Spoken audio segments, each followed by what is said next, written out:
Actualité internationale. Total Energy visée par une plainte pour complicité de crime au Mozambique. Total Energy fait l'objet d'une plainte déposée à Paris, en France, pour complicité de crimes de guerre, torture et disparition forcée au Mozambique, ont révélé plusieurs sources concordantes mardi 18 novembre 2025. L'ONG allemande European Center for Constitutional and Human Rights, ECCHR, accuse le groupe d'avoir financé et soutenu matériellement la Joint Task Force, JTF, une unité de l'armée mozambicaine soupçonnée d'avoir détenu, torturé et tué des dizaines de civils entre juillet et septembre 2021. Les exactions auraient eu lieu à l'entrée du site du projet gazier Mozambique, LNG, dont Total Energy est actionnaire principal, alors à l'arrêt après l'attaque djihadiste meurtrière contre la ville voisine de Palma. La plainte, également déposée contre X, a été transmise au parquet national antiterroriste, compétent pour les crimes de guerre. L'ECCHR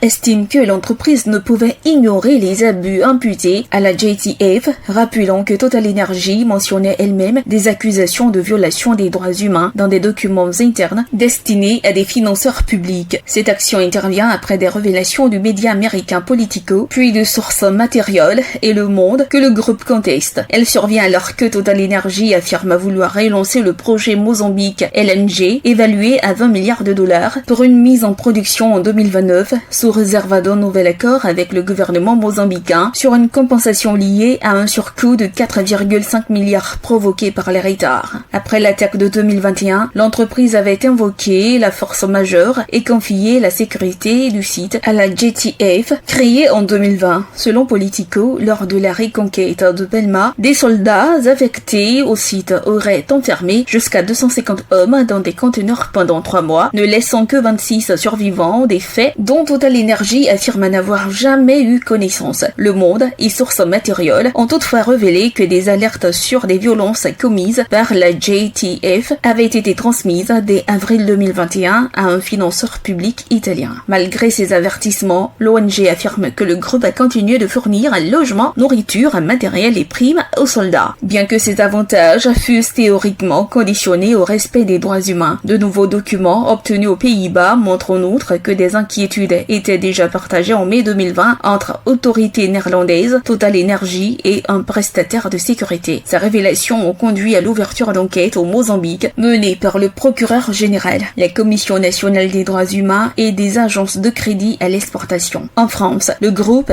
est par ailleurs visé à Nanterre par une information judiciaire pour homicide involontaire et non-assistance à personne en danger après l'attaque djihadiste de Palma. APRA, agence presse, radio et audio.